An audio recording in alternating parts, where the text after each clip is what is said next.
This panel is going to be about the tactics for pursuing the goal of legalization, and the folks at NORML are big supporters of the cause and very active.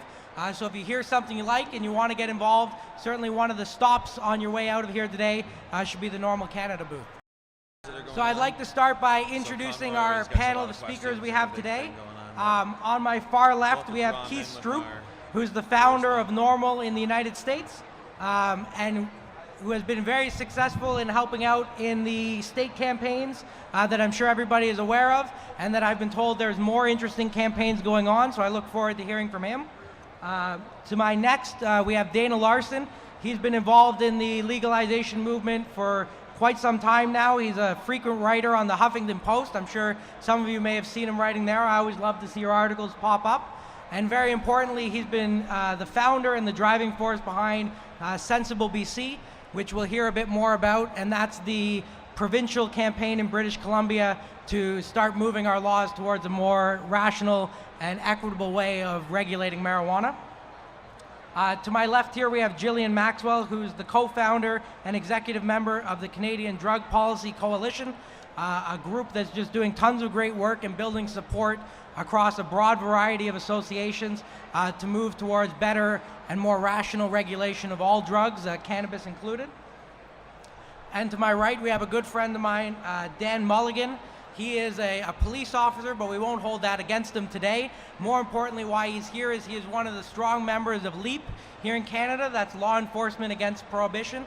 And he's also actively involved with the Canadian Liberal Party at the federal level, who, as many of you I'm sure are aware, is currently the only of the big three parties that's actively taking a stand that they want to legalize marijuana.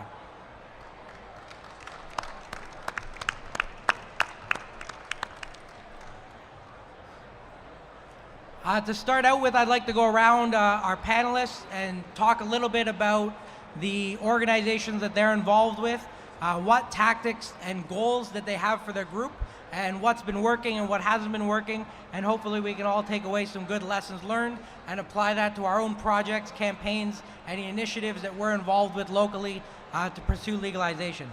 So I'd like to start with Dana. Can you provide us with a little bit of background and really the goal of Sensible BC? Yeah, thanks so much for letting me be here and giving me a chance to talk and being on this panel. And I've been doing this kind of work for about 20 years now, and I've really done a lot of different tactics that we've used over the years to advance change. I've started some businesses, a seed bank and a cannabis dispensary, and I like the idea of starting businesses that are sort of revolutionary in themselves and then using the profits from that to further the kind of change you want to see. And so we've devoted a lot of the profits from our dispensary towards a positive social change and to activism. And a couple of years ago, when we look to the US, we see that most of the changes, that positive, actual legal changes that have happened have been through referendums at the state level. And so I looked to Canada, and in British Columbia, we're the only province that also has a referendum system where if you gather signatures, you can get something on the ballot. And so we did some research, and we found a method that provinces can use to decriminalize possession at the provincial level. And when you talk to provincial politicians, they're more than happy to say, oh, it's a federal issue and we can't do anything about it. But when it comes to passing forfeiture laws, when it comes to directing the police to increase enforcement of possession, when it comes to going after these things, it's the provincial governments that have a huge impact on that, and it's the provinces that pay for pretty much all of the costs of enforcing prohibition, from the police to most of the jail sentences to most of the social costs. Those are borne by the provinces and by the municipalities. So we wrote a law called the Sensible Policing Act, and what this law does is it uses provincial jurisdiction over policing to remove funding for any enforcement of the possession laws.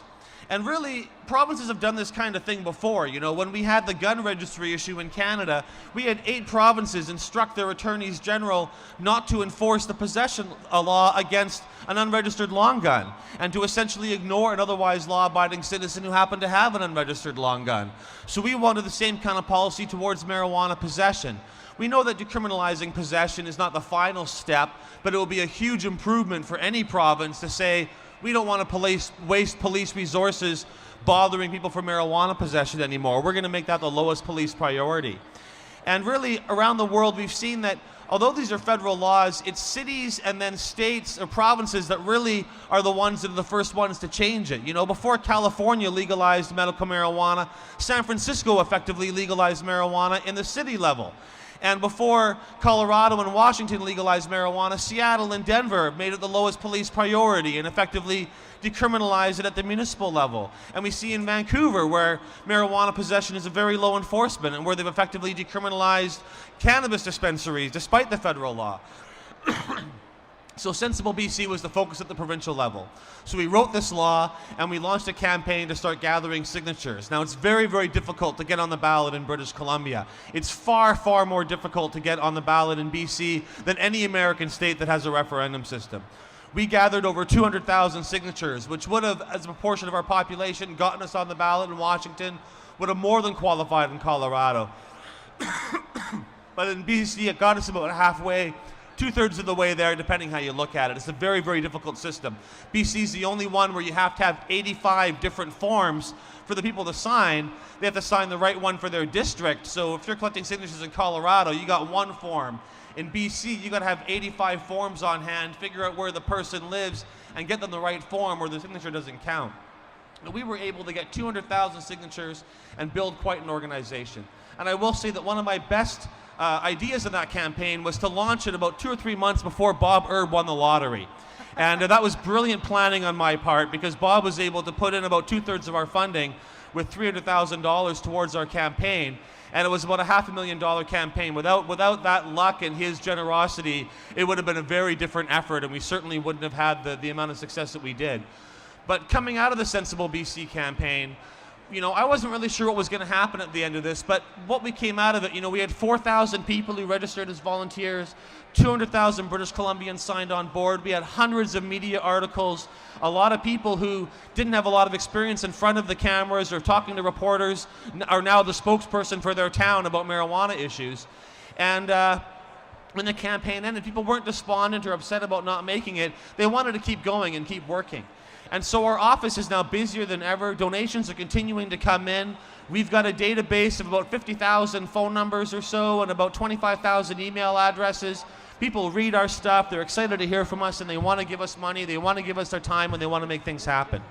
And so we're not doing another signature gathering campaign right away because I'm not sure we would be a lot more successful on our second go. And more importantly, the way things are structured with our referendum system in BC, the next scheduled date for a vote isn't until the fall of 2017. And so even if we gathered signatures now, the vote wouldn't happen until then anyways. And so what Sensible BC is doing is we're focusing on municipal and provincial and politics. We've got municipal elections coming up in BC, and I imagine it's the same in Ontario, where they're all held on the same day all across the province. And we see how much of an impact municipal politicians have. So, and also those are elections with very low turnouts typically as well. So a smaller number of dedicated people can have a much bigger influence at the municipal level. And a couple of years ago in BC, the Council of Municipalities got together and passed a resolution to support decriminalization and then legalization of marijuana. So we have support at the municipal level, but we want to re-entrench that. And then after the federal election, if Harper's still in power or if whoever replaces him is not moving forwards on marijuana, then we're going to launch again for our referendum campaign in BC. But certainly we've built an organization, and I'd like to see the tactics and strategies that we've used and the database system we've used spread across the country because we're able to really reach a lot of people. It turns out there's a lot of folks who really want to help with marijuana reform, but they don't know what to do or how to get involved. And by giving them a chance to just give us $5 a month, just give us an hour a week, here's something you can do from your own home in front of your computer, here's events happening in your area, we're able to tap into a lot of people and really reach them in a real way. And I think that is something that has come out of our campaign, having that database and that reach of people. And it's almost like building a new political party in a sense, trying to get people in each district, in each area, to have local meetings, to get together and build that change. But one of the things I heard most from people traveling around the province and doing Sensible BC, people thanking me for giving them a chance to get involved. I heard over and over again from people how, you know, I wanted to do something for years, but I didn't know what to do or how to make a difference. And now we're finding ways to help them make a difference putting them in touch with others in their community, and I think that's really a beautiful thing and something that really bodes well for the future. And so I think my time is probably out for that, but that's where Sensible BC is about. I don't think that's the only tactic we have to use. I believe in a wide diversity of tactics: civil disobedience, rallies, political protest, economic change, events like this. There's a wide variety of things, but certainly our ultimate goal is political change, and all those things lead to the same final destination. That's great. Thank you very much, Dana.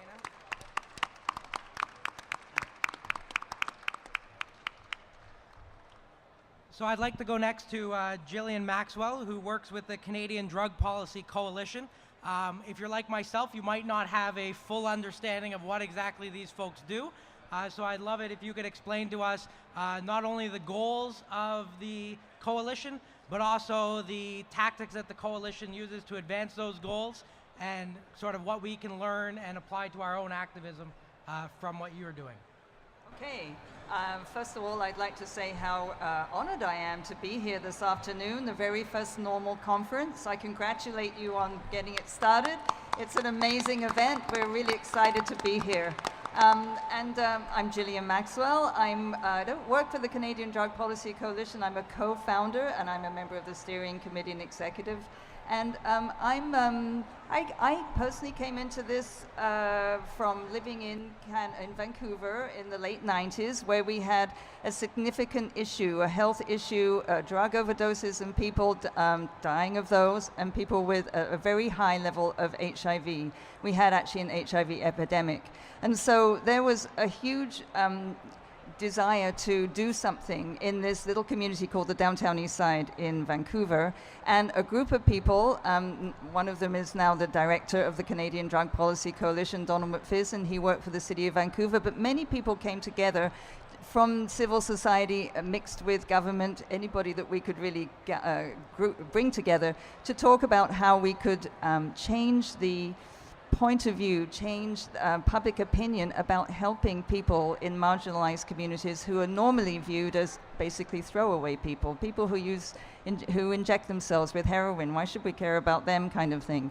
So we started from a very difficult place, and over a number of years, we were able to, along with many other groups doing many significant things, but our little group was able to change public opinion by education, and we talked about alternatives, and we talked about the why those people were in that situation in the first place. There's always this thing about blaming them, so we try to make them real people rather than just some thing to complain about.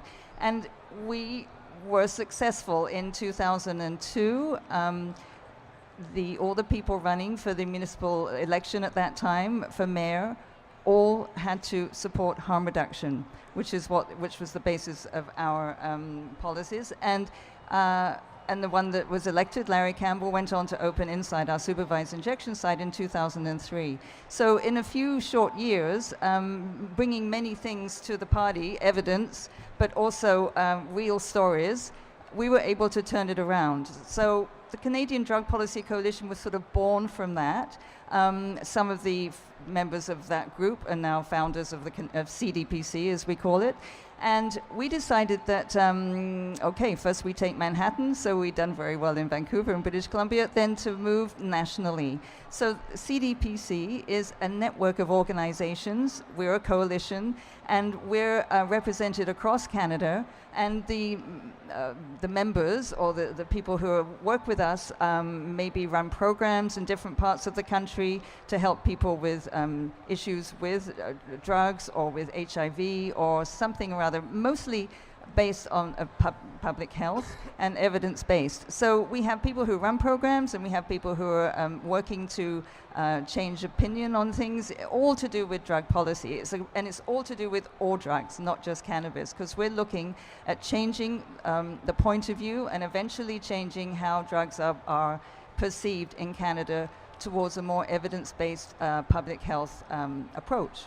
Now, this also means that we're looking around to see what is happening in Canada and internationally. We also work very strongly internationally.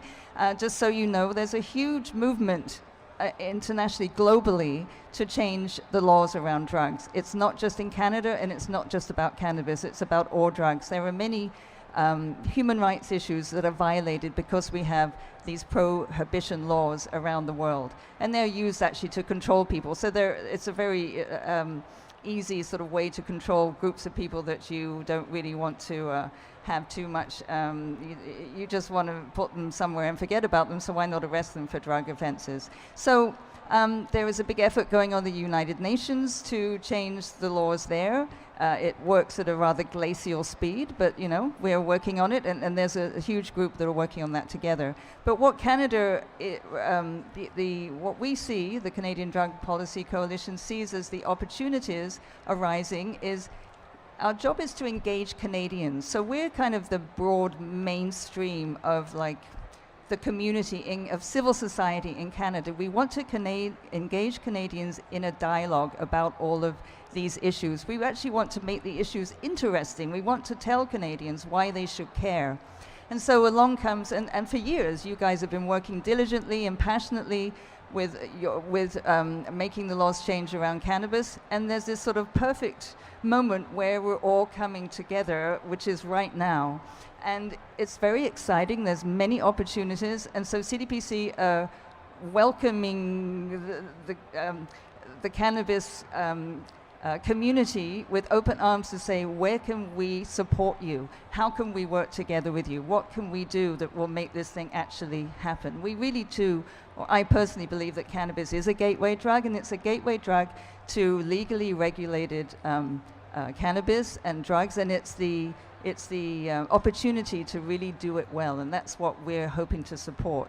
So we were invited to, talking of Bob Erb, we were invited to his meeting in Terrace in the fall of last year, which was an amazing event, and also went to the meeting in the Grill in Jamaica about a month and a half ago, and we're just very keen to see how we can support this movement, and we're just really happy to be here, so thank you.